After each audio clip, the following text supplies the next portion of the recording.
Like how many of you finished PU college ఎవరు చదువుతున్నారు? First year, second year students చదువుతున్నారా? How is your academic life? నా ఈ test మళ్ళీ mainly focus to students అనమాట. Because నా లైఫ్లో గ్రేట్గా జరిగిందంటే నా academic life. I'm going to be the first doctor of my family. నేను చాలా ప్రౌడ్గా చెప్తాను అది. ఎందుకంటే మా మమ్మీ డాడీ, మా బాబాయ్ పిన్ని వాళ్ళ డ్రీమ్ అనమాట నేను చదవాలి, డాక్టర్ అవ్వాలి అని. So I'm going to fulfil that dream. So నేను చాలా చాలా అయితే హ్యాపీ.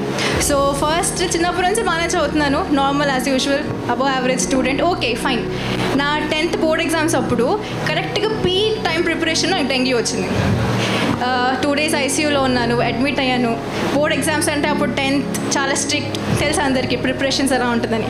బట్ స్టిల్ మా ఫ్రెండ్స్ చదివేస్తున్నారు, నేను చదవట్లేదు, నేను టెన్షన్లో ఉన్నాను. నేను హాస్పిటల్లోనే వాళ్ళు చదువుతున్నారు అక్కడ. స్కూల్లో 11:30, 12 దాకా చదివేవాళ్ళు, నేనేమో హాస్పిటల్లోనే ఇంట్లో రెస్ట్ తీసుకున్నాను. 15 days రెస్ట్ తీసుకున్నాను నేను. సో ఆబ్వియస్లీ నా ప్రిపరేషన్ డౌన్లో ఉంటుంది compare to those students. So అప్పుడు నేను అనుకుంటున్నాను, దేవుడా ఏం చేయాలి, నాకు టెన్షన్గా ఉంది. ఇప్పుడు వరకు అయితే అన్నీ బాగుంది, కానీ నా 10th ఇది మెయిన్. ఇక్కడ నుంచి నా కెరియర్ లైఫ్ స్టార్ట్ అవుతుంది. నేను ఇక్కడే పాజ్ చేస్తే నా పరిస్థితి ఏంటి, నేను తర్వాత ఏం చేస్తాను? అలానే రోజు ప్రే చేసేదాన్ని. మా పేరెంట్స్, మా ఫ్యామిలీ అందరూ నా కోసం ప్రే చేసేవాళ్ళు. అట్ ది ఎండ్ ఎగ్జామ్స్ అయినాయి, రిజల్ట్ వచ్చింది, 95% వచ్చింది నాకు. Like I'm almost one of the toppers అనమాట. లైక్ టాప్ 5 స్టూడెంట్స్ నేను ఒకదాన్ని. నా ఫోటో బ్యానర్ వేసి బయట పెట్టారు. ఈవెన్ హ్యావింగ్ డెంగ్యూ హాస్పిటల్లో అడ్మిట్ అయ్యాను. నేను సరిగ్గా చదవలేదు నాకు తెలిసినంత వరకు. నేను అదే అనుకుంటున్నాను, వస్తుందో రాదో, నేను ఎక్స్పెక్టేషన్స్ మీట్ అవుతానో అవ్వను. But still I managed. తర్వాత కాలేజ్లో జాయిన్ అయ్యాను. కాలేజ్లో కూడా అవుతున్న తర్వాత కోవిడ్ అయినాక తెలుసు అందరూ పాండమిక్, లాక్డౌన్, స్టడీస్ కంప్లీట్గా స్టూడెంట్స్ ఎస్పెషల్లీ మీరు ఎవరైతే కూర్చున్నారో ఇక్కడ లాక్డౌన్లో మీ అందరి స్టడీస్ డౌన్ఫాల్ అయిపోయి ఉంటుంది. ఇంట్లో కూర్చోవడం, కాలేజ్ లేదు, ఫుల్ మస్త్ స్టిల్ లేజీగా ఉండడం, టీవీ చూడడం, ఇదే పని. నేను అలాగే చేశాను. తర్వాత నీట్ ఫస్ట్ అటెంప్ట్ రాశాను. సో అవ్వలేదు. I was very disheartened. ఏం చేద్దాం అనుకుంటున్నాను. లైక్ కంప్లీట్లీ గాడ్కి వదిలేస్తాను నేను. ఇంకా నా లైఫ్లో ప్రతిదీ ఒక స్మూత్గా ఫ్లోలో జరిగింది. అది పక్కన వాళ్ళకి లక్ అనిపించవచ్చు, బట్ నాకు ఐ నో ఇట్స్ గాడ్. నా లైఫ్లో ఏదైతే జరిగిందో బయట వాళ్ళు చూస్తే ఏముందిలే జరిగిపోయింది, నీకేమున్నా బాగానే అవుతుంది అనుకుంటారు. But I say it's not because of my luck, it's because God has planned his life, my life according to his way.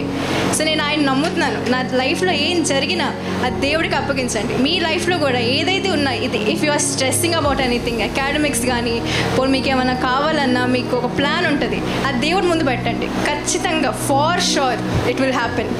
ఇప్పుడు నేను మ్యాంగ్లూర్లో చదువుతున్నాను అనమాట. ఫస్ట్ ఇయర్, సెకండ్ ఇయర్ అయింది. అది కూడా full distinction. Both the years I passed with complete distinction. మా ప్రొఫెసర్స్తో కానీ almost నా ప్రాక్టికల్స్ వర్క్లో కానీ. యాక్చువల్లీ నేను చేసే ఈ కోర్స్ చాలా హార్డ్నే. అసలు హ్యాండ్ వర్క్ స్కిల్స్ అనేది నాకు ప్రాక్టికల్ స్కిల్స్ లేవు. చదువుతాను, మైండ్ వర్క్ ఉంది, కానీ ప్రాక్టికల్ స్కిల్స్ లేవు. ఫస్ట్లో చాలా వీక్గా ఉండేదాన్ని. సో రోజు ప్రే చేసుకునేదాన్ని, ఇంప్రూవ్ అవ్వాలని. Now I'm among the best in my class. అందరు కాలేజ్లోనే ఎన్నో ఇంటర్ కాలేజ్ కాంపిటీషన్స్కి వెళ్ళాను, అన్నింటిలో గెలుచుకొని వస్తాను. ఎందుకు?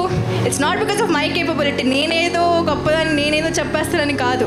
ఎప్పుడు వెళ్ళే ముందు నేను ప్రే చేస్తాను.